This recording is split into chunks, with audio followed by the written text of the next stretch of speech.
Beaucoup de vidéos montrent une version tronquée du soi-disant paradoxe de Fermi. Dans les vidéos et les interviews des scientifiques, on omet peut-être intentionnellement un aspect important du paradoxe de Fermi. Premièrement, il est tellement évident qu'il ne s'agit pas d'un paradoxe. Le célèbre prix Nobel Enrico Fermi affirmait au début des années 1940 que les êtres intelligents de l'univers propageraient la vie via la colonisation des planètes. Étant donné que ce processus est exponentiel, si vous faites le calcul, l'univers serait plein de vie.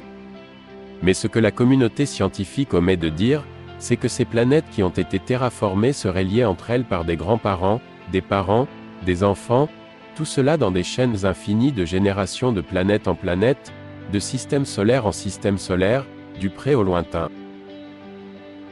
Si tant est qu'il soit possible, un processus d'évolution chimique théorique ne saurait rivaliser avec une telle vitesse de propagation.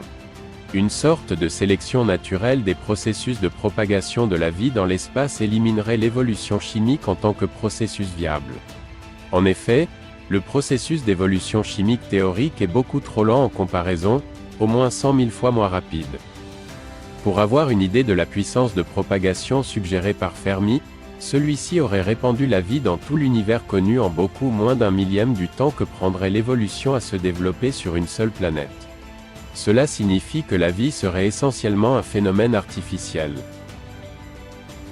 Contrairement à ce qu'affirment les scientifiques, la question de Fermi, où sont-ils, a bel et bien trouvé sa réponse quelques années plus tard lorsque le phénomène OVNI a commencé. Les scientifiques en général ont nié ce phénomène parce que cela ne correspondait pas à leur paradigme. En effet, les publications scientifiques ont été très sélectives en ne gardant qu'un seul discours général relatif aux théories de l'évolution tout en excluant tout ce qui suggère une intelligence entité comme source de la vie sur Terre. Mais cette situation a créé un biais systématique qui a aveuglé la recherche scientifique en ce qui concerne le concept de Fermi. D'un autre côté, les scientifiques croient que la vitesse de la lumière ne peut pas être dépassée. Mais dans le cas valable où l'univers est infini dans l'espace, il n'y a aucun moyen de prouver que la vitesse de la lumière soit une limite car nous avons très peu exploré les niveaux de l'infiniment petit qui sont évidemment infinis. Par conséquent, tout ce qui est inconnu de l'infiniment petit est une indication qu'il ne faut apporter aucune conclusion définitive au risque d'adopter, sans s'en rendre compte, une attitude dogmatique. Limiter l'univers a été intuitivement le but des scientifiques mais l'infini revient toujours les hanter. Par conséquent, afin d'éviter la logique de Fermi, la communauté scientifique a nié le phénomène OVNI et a inventé l'expression « le paradoxe de Fermi ». En effet, admettre que la planète est visitée par une civilisation extraterrestre remettrait en question beaucoup de paradigmes scientifiques. Indépendamment de cela, nous avons les religions qui, une fois traduites correctement, témoignent que la Terre a été terraformée par des êtres très avancés technologiquement qui sont venus de l'espace et qui ont créé la vie sur Terre. Statistiquement, le concept de Fermi montre que la vie serait entièrement un phénomène artificiel car aucune vie ne pourrait se développer par accident sur une planète. En effet, avant que la vie ait eu le temps de se développer sur une planète, cette planète serait découverte et terraformée relativement très rapidement.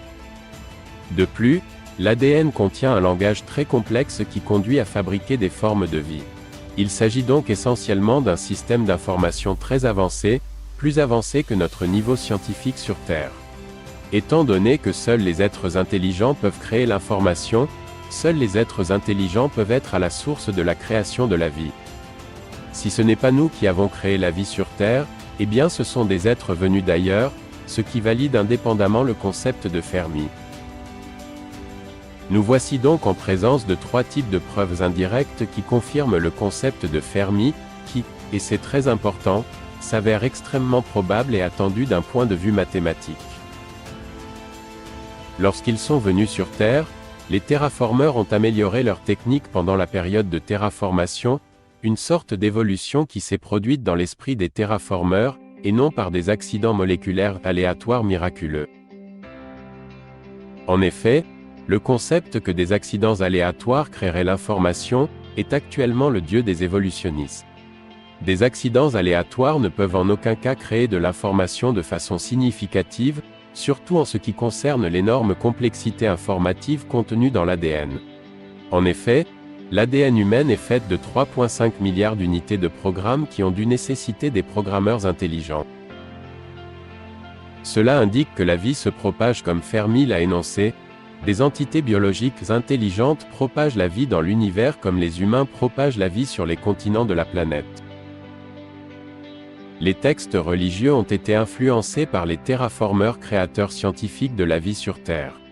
Selon ces textes, les terraformeurs ont une forme humaine car ils ont créé les humains à leur image. Ces textes sont en fait des traces de la terraformation et c'est exactement ce qui est attendu mathématiquement par le concept de Fermi. La Bible et de nombreux autres anciens textes mentionnent un déluge, qui serait une réinitialisation de la terraformation. L'image du déluge est en fait le résultat d'un bombardement titanesque qui a créé d'immenses cratères, des volcans et d'énormes rats de marée. Ces rats de marée ont à leur tour recouvert toutes les formes de vie sous des tonnes de sédiments conduisant à une fossilisation relativement rapide et à des dépôts de toutes sortes. Des arbres pétrifiés traversant de multiples strates verticales sont la preuve que la sédimentation a été rapide. Les poussières éjectées dans l'atmosphère ont créé un hiver nucléaire qui correspond à la période de glaciation. Le fait que nous trouvions des mammouths congelés ayant encore de la nourriture dans la bouche indique à quel point cela s'est produit soudainement. Les fossiles que l'on trouve aujourd'hui sont datés à tort sous le paradigme de l'évolutionnisme et l'uniformisme. Les méthodes de datation impliquant la radioactivité n'ont pas pris en compte la radioactivité créée par le bombardement nucléaire, ce qui les invalide. Nous sommes vivants aujourd'hui grâce à cette réinitialisation de la terraformation. Les dinosaures et certaines autres espèces n'ont pas fait partie de la réimplantation de la vie sur Terre. Mais nous arrivons à une formidable conclusion. Puisque la vie est uniquement un phénomène artificiel, cela implique que les chaînes de création de vie sur des planètes ne peuvent logiquement pas avoir de commencement. Par conséquent, le seul univers possible, qui inclurait des chaînes infinies de création, est un univers infini. Cette logique permet d'éliminer la théorie du Big Bang en tant que théorie valable. La constatation que la vie est un phénomène artificiel implique obligatoirement que l'univers est infini dans le temps. En conclusion, il n'y a pas de Dieu, pas de Big Bang, et pas d'évolution chimique ou biologique. Au lieu de cela, des êtres intelligents propagent la vie dans l'univers infini, et nous sommes un maillon dans des chaînes infinies de création dans le passé. Il appartiendra à notre destin de continuer cette chaîne qui fera partie du futur. Les planètes que nous aurons terraformées se développeront avec des croyances en des dieux qui ont créé la vie en souvenir de nos contacts avec eux dans leur passé.